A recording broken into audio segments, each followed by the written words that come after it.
अब नारद जी ने दर्शन कर लिया लाडली जी का बरसाने में आके। अब कौतुकी नारद जी ने सोचा चलो अब थोड़ा मथुरा सूचना दे आते हैं महाराज कंस को। तो नारद जी अब पहुंच गए मथुरा।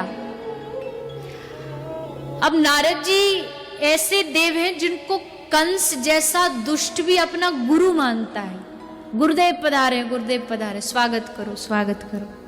सबने स्वागत किया, कंस ने स्वागत किया। नारद जी बैठ गए। कंस ने पूछा महाराज आपके स्वागत में कोई त्रुटि तो नहीं हुई? नारद जी बोले सब बढ़िया था, सब अच्छा था, पर बरसाने का आनंद तो कंस कुछ अलग ही था। बरसाना? वहां क्या है?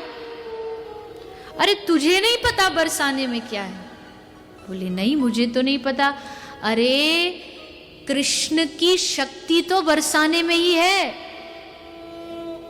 उनकी शक्ति का बरसाने में प्रागट्य हुआ, और जब तक बरसाने में वो शक्ति विराजमान है तब तक तू कृष्ण का कुछ नहीं बिगाड़ सकता। ओ ये बात है, तभी तो मैं कहूं उस कन्हैया ने पूतना को मार दिया, सक्टासुर अघासुर सबको मार दिया। अब समझ आया कि वो हारता क्यों नहीं, क्योंकि शक्ति तो बरसाने में है। पहले शक्ति को हराना पड़ेगा तब ये कृष्ण हारेगा। नारद जी बोले बड़ी शक्तिमान है, किसी दूत से नहीं हारेगी, तुझे ही जाना पड़ेगा। मैं जाऊं? तेरी इच्छा, मेरा काम था बताना, मैंने बता दिया, अब तुझे जाना तो जा। अब महाराज कंस बरसाने आ रहे हैं दर्शन के लिए। वैसे तो दर्शन ही है लाडली जी का, पर उस शक्ति का नाश करने के लिए कंस आया है बरसाने। कंस की जो दुर्गति करी है ना राधा रानी ने, वो तो सुनने योग्य है। गर्ग संहिता में एक कथा है।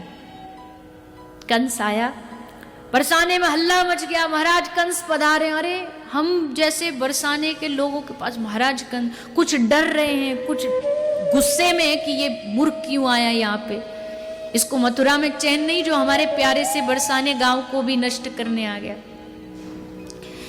कुछों को लगा शायद कर समय पर नहीं पहुंचा इसलिए महाराज आए हैं, लेकिन महाराज कंस तो न कर लेने आए न कोई क्रोध करने आए। किस लिए आए हो महाराज? बोले हमने सुना है लाली भैया, लाली के दर्शन करने आए। वाह, महाराज कंस की बुद्धि इतनी अच्छी, हमारी लाली का दर्शन करने आए हैं। सब ने जाके कहा वृषभान जी को, महाराज महाराज कंस पधारे हैं लाली का दर्शन करने।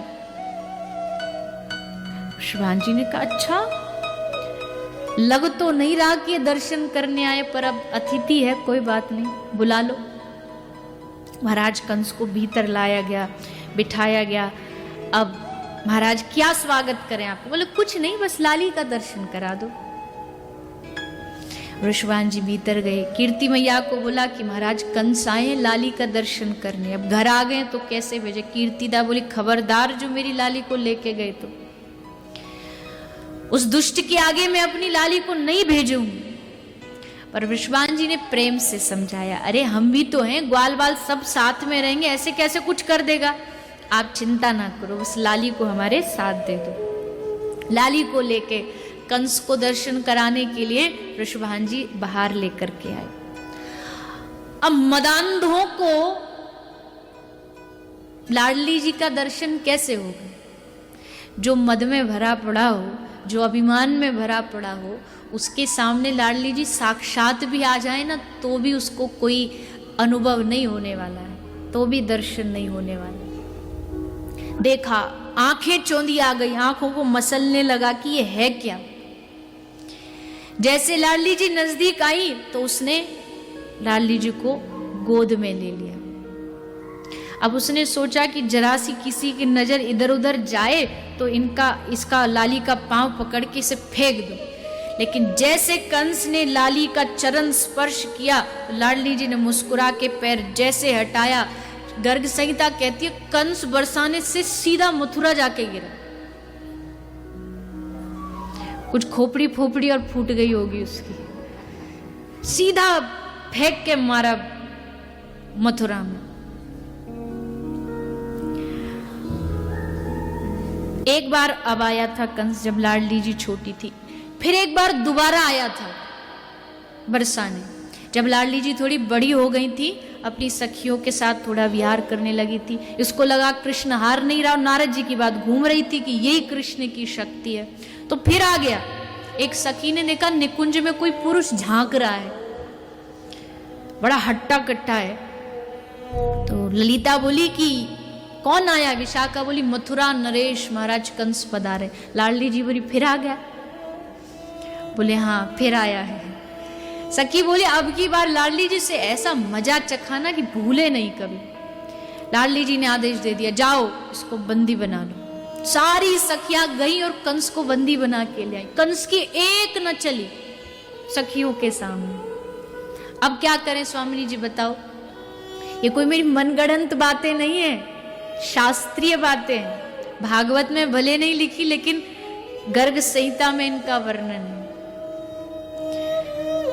तो क्या दंड दें इनको, क्या करें? लाडली जी बोले एक काम करो, इसको सखी बनाओ, इसको लहंगा फरिया पहनाओ और इसको वस्त्र आदि पहना करके इसको नचवाओ। तो सखियों ने कंस को लहंगा फरिया सब पहनाया और काब नाच। तो कंस नाचता है, फिर भी सखियों का मनोरंजन पूरा नहीं हुआ। सखी बोली अभी आनंद नहीं आया, किशोरी जी कुछ और करवा। किशोरी जी बोली इसको खिरक लेके जाओ और गायों का गोबर उठवाओ, इससे गायों का गोबर उठवाओ। अब कंस सखी बन के घूंघट करके गायों का गोबर उठाता, और ऐसा नहीं 1 महीने तक रहा कंस बरसाने में गोबर ढोने के लिए।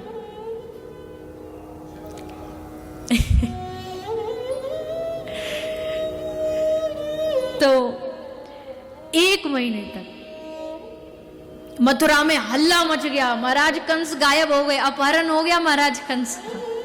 कहां गए? लुप्त हो गए, विलुप्त पता ही नहीं। और वहां कंस गोबर ढो रहा है। सबको लगा ये बड़ी बरसाने में हट्टी तगड़ी गोपी आई है, एकदम मोटी ताजी। तो फिर नारद जी से निवेदन किया है, मथुरा के जो दूत हैं कंस के, महाराज आप थोड़ा देखो ना, जाओ ना, प्रार्थना करो ना, लाडली जी से छोड़ दें। तब नारद जी ने आके लाडली जी को प्रार्थना करी कि हे स्वामिनी अब थोड़ा हो गया, इसको जितना लगवाना था आपने लगवा दिया, अब थोड़ी सी, आप तो दयामयी हो, थोड़ी दया कर दीजिए। तो कहा कि ठीक है, इसे भेजो और कहना खबरदार बरसाने की सीमा में आज के बाद घुसा। तो कंस ऐसा भागा कि मुड़कर उसने कभी बरसाना ही नहीं देखा। और ऐसा कह रहे हैं, मैंने पहले भी एक बार ये कथा में एक बार ये भाव रखा था कि जब कंस की मृत्यु हो रही है तो ऐसा भागवत जी कह रही हैं कि भगवान कृष्ण चढ़े सिंहासन पर, बाल पकड़े, झटका लगाया, कंस गिरा और लुढ़क के मर गए। कंस इतना भी कमजोर नहीं था लेकिन डरपोक था, और डर उसे कृष्ण से नहीं था, उसको पूरा डर लाडली जी का था कि फिर से सखी ना बना दे। बह के मारे ही ऊपर पहुंच गया, डर के मारे श्री जी का।